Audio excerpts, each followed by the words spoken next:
Excuse me. My name is Pat Ford. I am chairman of the Rhode Island Libertarian Party. First of all, as an aside, if I can reach out to the gentleman who's been good enough to build a brewery in Pawtucket, I'd like to point out that if it weren't for, in fact, for the naysayers, that the state of Rhode Island and the Pawtucket Red Sox were about to engage in a deal that would have cost the state approximately $120 million in subsidies. I was at the protest in front of the Commerce Corporation the day that Gina Raimondo, shall we say, pulled the AstroTurf, because I'm going to engage in bad analogies tonight too, pulled the AstroTurf out from under the Pawtucket Red Sox midway through the press availability and asked them to reconsider. A dozen different political groups of virtually every stripe, from progressive Democrats, Libertarians, Republicans, everybody was there, and everybody was opposed. By my count, the naysayers saved the state, about $80 million. Right now, as we face a $237 million deficit, that number certainly looms large. Good evening, members of the committee, honored chairperson. Again, I too would like to thank you for the opportunity to have these hearings. I look forward to spending time with you at each and every one of them over the next few weeks, engaging in an in-depth analysis of the numbers accorded to this deal, something that really hasn't happened tonight. Something somewhat surprising given the fact that this deal has been in some variety of gestation now for a handful of years. But my name is Pat Ford, and I'm chairman of the Rhode Island Libertarian Party. I am a free market capitalist. I believe that free market capitalism is the mechanism by which the individual can realize their full human potential. The fruits of success of the individual through skill, hard work, and innovation are then reinvested into the efforts of others, where financial rewards will be realized, and society benefits from the resulting innovation. Oh, and by the way, I'm also a baseball fan. Let me make one thing perfectly clear. Despite my strong feelings regarding public financing of private enterprise, I wish nothing but success for the Pawtucket Red Sox Baseball Club. It is my profound desire that upon completion of a privately financed, state-of-the-art facility, that the Pawsox enjoy nothing but success on the field and at the ticket window. And in privately financing their enterprise, Rhode Islanders can finally take pride in an organization that sought to be part of our daily lives, invested fully in our community, and enjoyed a mutually beneficial relationship, not one that had to be bought at the expense of taxpayers. Let's be clear, tonight is not about the love affair that Rhode Island public has had with the Pawsox over generations. It has nothing to do with the children, the prior owner's largesse, the current owner's charitable intentions. It has nothing to do with the alleged traditions. It has nothing to do with being a fine welcome mat as you enter the state of Rhode Island. The Pawtucket Red Sox Baseball Club is a for-profit entertainment business. I'm a capitalist. I love for-profit entertainment businesses. We are here to discuss tonight the decision to invest taxpayer funds in a direct subsidy that most would consider corporate welfare. The root of Rhode Island's issues lie in their confiscatory taxes, the special deals, the exclusives, the monopolies, the employee benefits, the access to investment capital, the tax incentives, all accorded to the connected. These private-public partnerships, over a generation, and I've been in this state now closing on 30 years, have largely been a failure. If you look around you in this state, we were treated to the notion this week that our schools are literally crumbling. We're about to build toll gantries because our roads are crumbling. Real unemployment, the size of the real workforce, is evaporating. And we've got deal after deal after deal, all silver bullets that were all going to save us. In this state, we routinely privatize success and socialize failure. This is the backdrop for the new Pawsox Stadium version 2.0, the current reboot. Despite, according to published reports, having the 7th highest bonded indebtedness as a percentage of GDP in the nation, Rhode Islanders are being asked to shoulder another $43 million after debt service, and the city of Pawtucket an additional $29 million after debt service. And has become the practice, this bonding will not be subject to voter consent. Even more egregiously, at least one version of the deal has the city of Pawtucket effectively collateralizing the debt with future state aid to cities and towns. This, sadly, as a baseball fan, in a sport that is in clear decline nationally. According to MarketWatch, Minor League Baseball's 231 U.S. teams, from Major League Baseball affiliates to independent leagues, drew a total of 47 million visitors to ballparks last season. That's roughly 1.275 million fewer than the previous season, and minor league's lowest baseball attendance since peaking at nearly 51.6 million in 2008. You'd have to go back to 2004 to find the last time that minor league baseball clubs attracted fewer than 48 million fans. Much, of course, is being made of the potential for ancillary development. You'll forgive me if I hearken back to the construction of the earlier mentioned Rhode Island Convention Center. This was initially pitched as a can't miss in terms of occupancy rate and positive cash flow. The convention center was ultimately downgraded to a status as a catalyst. Does this sound familiar? That same center continues to hemorrhage cash in the millions years later. Money that could either be A, returned to the taxpayer, God forbid, or invested in any of the variety of needs that I mentioned earlier. Simply put, baseball stadiums have demonstrated no track record for spontaneously creating ancillary development. To do so would deny their intended purpose. The Pawsox seek to build a new stadium to further monetize existing stadium traffic. Stadiums, like malls and casinos, are insular, self-contained environments. They are literally designed to discourage traffic from leaving the facility through design and through a wealth of features, to spend money elsewhere. And while this is certainly a desirable goal for the owners, the public nature of this subsidy renders it inappropriate for the profit of a private business at the expense of both taxpayers and local competing businesses. Understand that you will have, with the creation of the Pawtucket Red Sox Stadium, two taxpayer-subsidized facilities taking the tune of tens or hundreds of millions of dollars.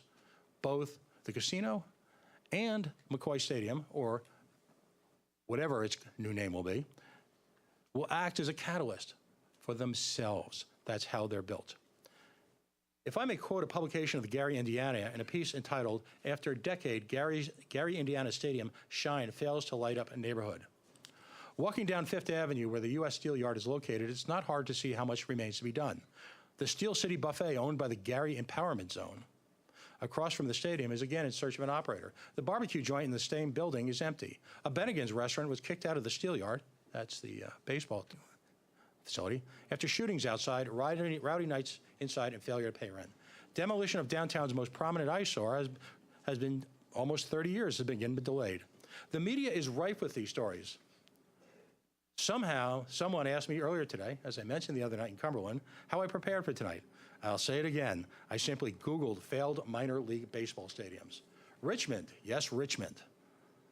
Dothan, Atlantic City, Gwinnett, Gary, State Island, Newark, New Jersey. The list is endless. In a story from Bloomberg, a University of San Francisco professor of sports management with a focus on minor league financing pointed out that any economic benefit a city sees in shelling out for a minor league stadium is largely imagined.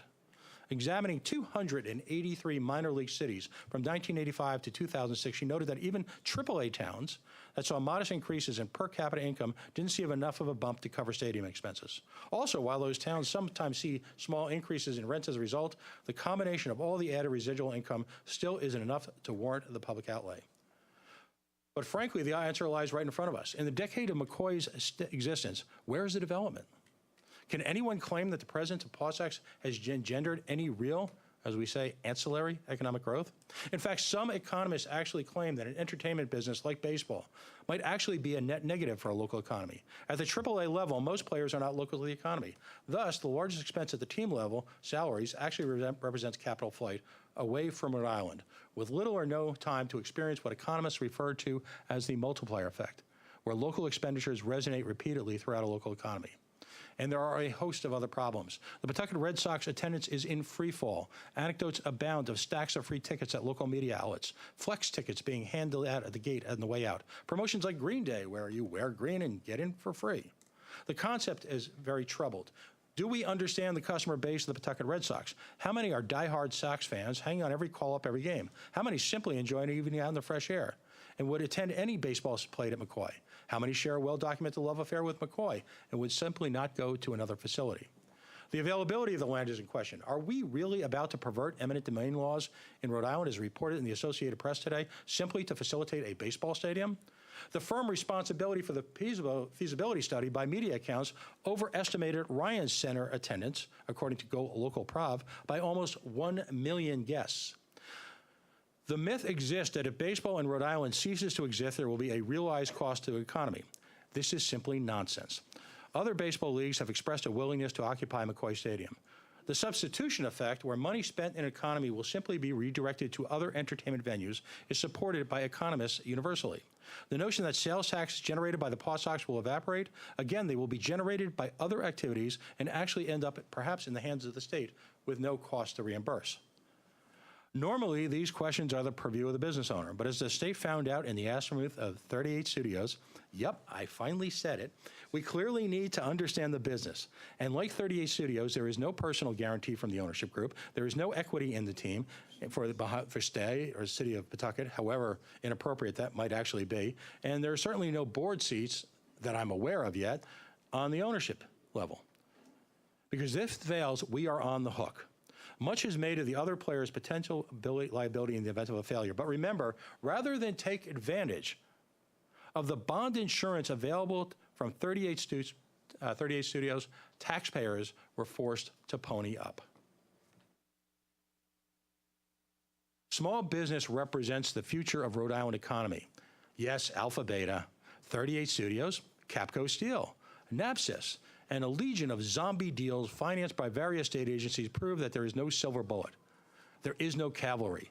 Economic growth can only occur by the studied application of free market principles. The miasma we currently inhabit, despite mortgaging our children's future, is testimony to that. Rhode Island government has exhibited again and again that it simply lacks the core competencies to act as an investment bank. 4 simple principles. Taxpayer money, yes, has no place subsidizing private investments. The role of government, as envisioned by our founders, is simple. Government functions to protect citizens from aggression, theft, breach of contract, and fraud, as defined by property laws, limiting it to 3 institutions: the military, the police, and the courts. The funds necessary to maintain these functions are to be protected. Government does not own these funds. They are stewards. Number 2, voter consent must be obtained before agreeing to any relationship with the Pawtucket Red Sox. Rhode Island's first moral obligation bond to promote economic development was issued in 1974 for Fairmount Foundry, which sought to buy the ITT Grinnell factory in Cranston. One of the two owners of the Fairmount Foundry is a friend of Governor Noel. In 1978, shockingly, the foundry floundered and closed. Rhode Island taxpayers paid over $4 million for the cost of a moral obligation bond they had never approved. 20 years later, in 1993, under Governor Bruce Sunland, a moral obligation bond was issued for a biotechnology called Alpha Beta. Yep, I guess that makes me a naysayer. In 1999, Alpha Beta technology closed, and Rhode Island taxpayers paid nearly $30 million for the cost of a moral obligation bond they had never approved. Moral obligation and revenue bonds are simply a workaround engineered to bypass the Rhode Island state constitution that you are sworn to uphold. Private investments must find support in private capital markets. Number 3, where arm's length industry expertise will analyze the potential. The owners of the Pawtucket Red Sox franchise are successful, wealthy entrepreneurs and investors, which I applaud. They have access to sophisticated capital markets with the expertise to structure this investment in the dreaded private sector. The absence of interest from the banking community is telling. By the way, I'd like to take this moment to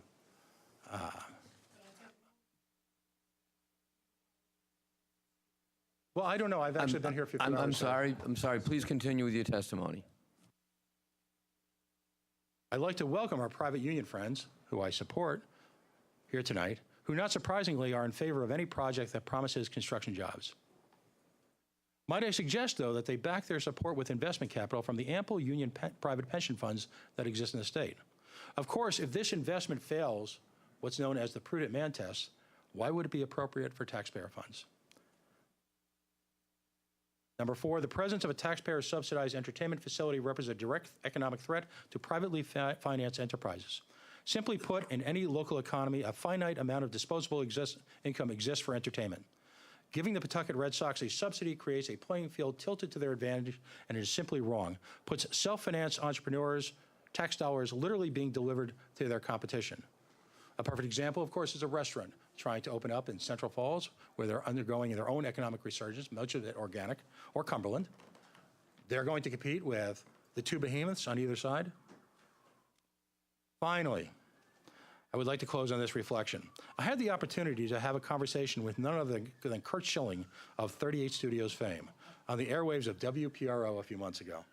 I asked Mr. Schilling how he reconciled his purported position as a small government, free market Republican capitalist with the receipt and ultimately the loss of taxpayer dollars. His response was both stunning and bracingly honest.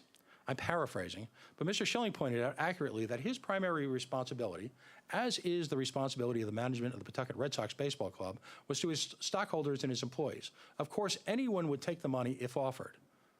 But his follow-up provided real perspective. If I was governor, I never would have done the deal.